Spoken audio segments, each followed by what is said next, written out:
Greetings from sunny England. Well, as promised, I've put together another video for you today, but this time I've got another camera on the palette here. Let me know what you think of this. It's a bit of a trial, really. I'm not entirely sure it works. It definitely gives you an insight into the way I mix the paint and the paints I'm mixing, but I don't know. It's maybe less shots of the palette. I don't know, but let me know what you think in the comments below, and we'll try and perfect it. So here we are. We've got the paints on the palette. I'm mixing. Basically, it's a sort of a cool but very light green here for the grass. Probably not the most involved video I've done here, but as I say, is a bit of trial and error. So we'll just see how we get on. As you can see, when I mix the paint there, and when I pick the paint up on the brush, I'm using a fan brush, fairly old fan brush this. Sometimes, in fact, almost always, the older brushes work the best. They're a little bit running. The newer ones, they just, they don't always cut the mustard. In fact, sometimes I'll go and age it a little bit on a grinder or something, but or cut it around with a sharp knife to make it less regular. But what I'm doing is I'm pushing the brush forwards against the paint to load up the tip there, and just putting in just a line of paint. And for that further bank there, that grass that is more in the middle ground or in the distance, it works quite well. And there are so many different techniques to doing it. As you can see here, I've gone to actually a slightly newer brush, try and get a sharper edge, sharper line. But we're using generally the same paints here. And I'll go over the whole area in pretty much the one tone of green, and I'll just keep mixing it. And then once I've gone over that, I'll then change the colour slightly and go over it, here and there in other places. But we'll show you today pretty much how it's done.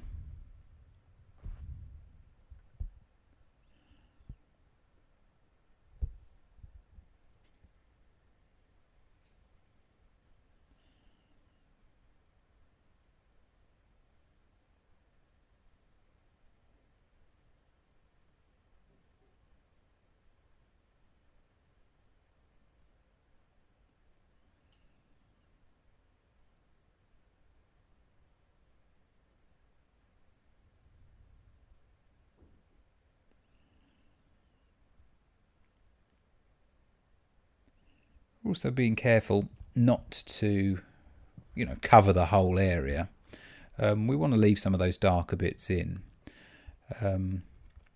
It's not a bowling green, so you need to sort of make it look a bit tufty, a little bit irregular.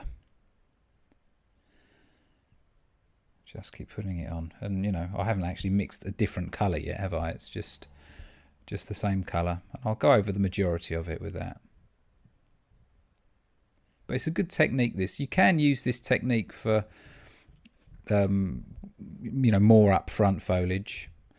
But it is particularly good for this. And a bit later on, I think I actually go on to using a flat hog, as you can see in the image there.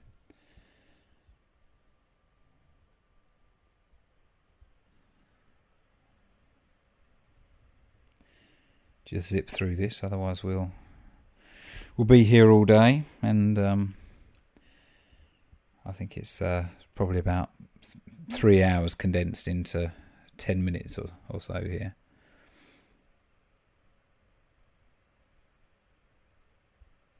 So we're just going over the whole bank here.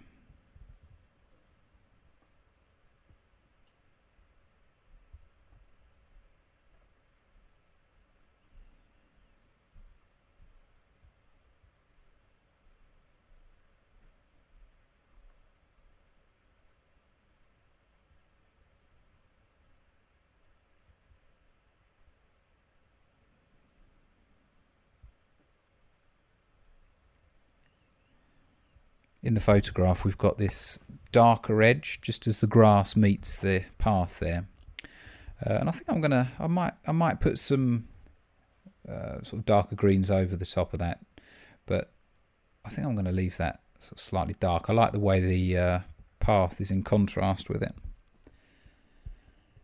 So here we are now. I've done the majority of that area in that colour, and I'm just going to pull out a few bits here. So I'm just lightening up a bit of titanium white just to give it a slightly different tone. And you can see as I put it on here, it's just that little bit more saturated in colour, a little bit brighter.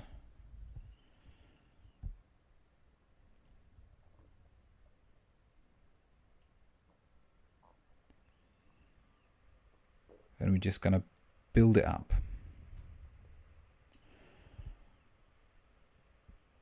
Yeah, that's not bad, is it? That's looking pretty good. Need a few more variations in colouring, a few more variations of colour in there, which we'll do.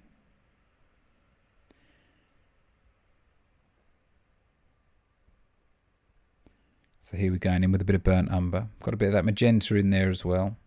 We don't want it too dark, so I'm just going in with this bit of titanium white in there. And that's making it look a little bit more opaque, a bit more pastel-y. Which for this picture here, that's ideal.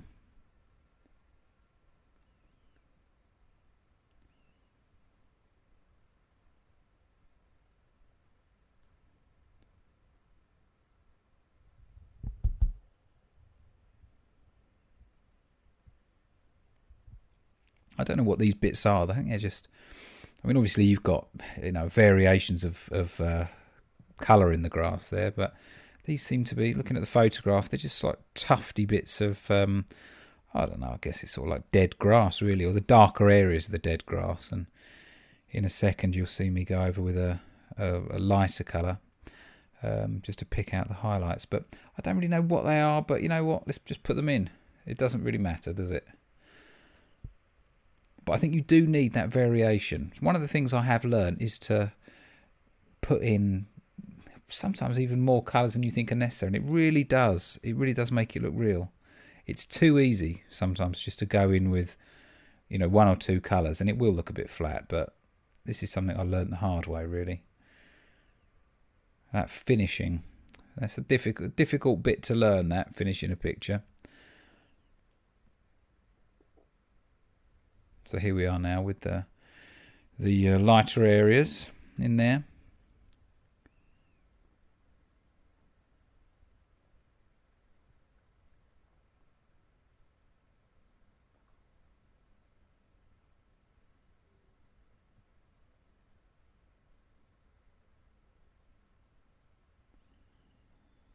I guess actually that could be anything in there, couldn't it? It looks sort of an unusual colour for it to be just dead grass. You'd think it'd be a little bit more yellow, so I don't really know what it is, but it's in there, so we're putting it in.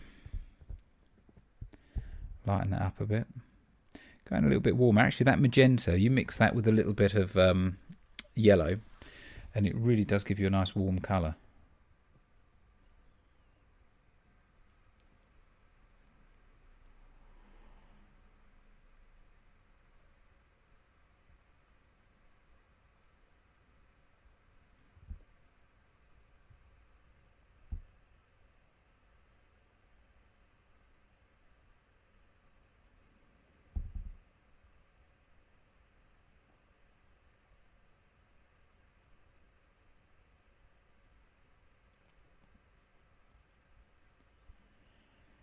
And just to finish this this video off, putting in a bit of a time lapse here, just finishing off this bit of bank.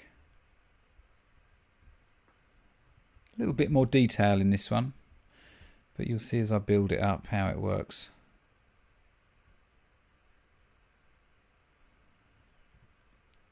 Once again, everybody, let me know what you think of this video. Leave a comment below, and if you like to see more of me actually mixing, let me know, and I'll make sure I put that in every video. So I think they're getting a little bit more involved each video, but you know, I quite enjoy doing it, so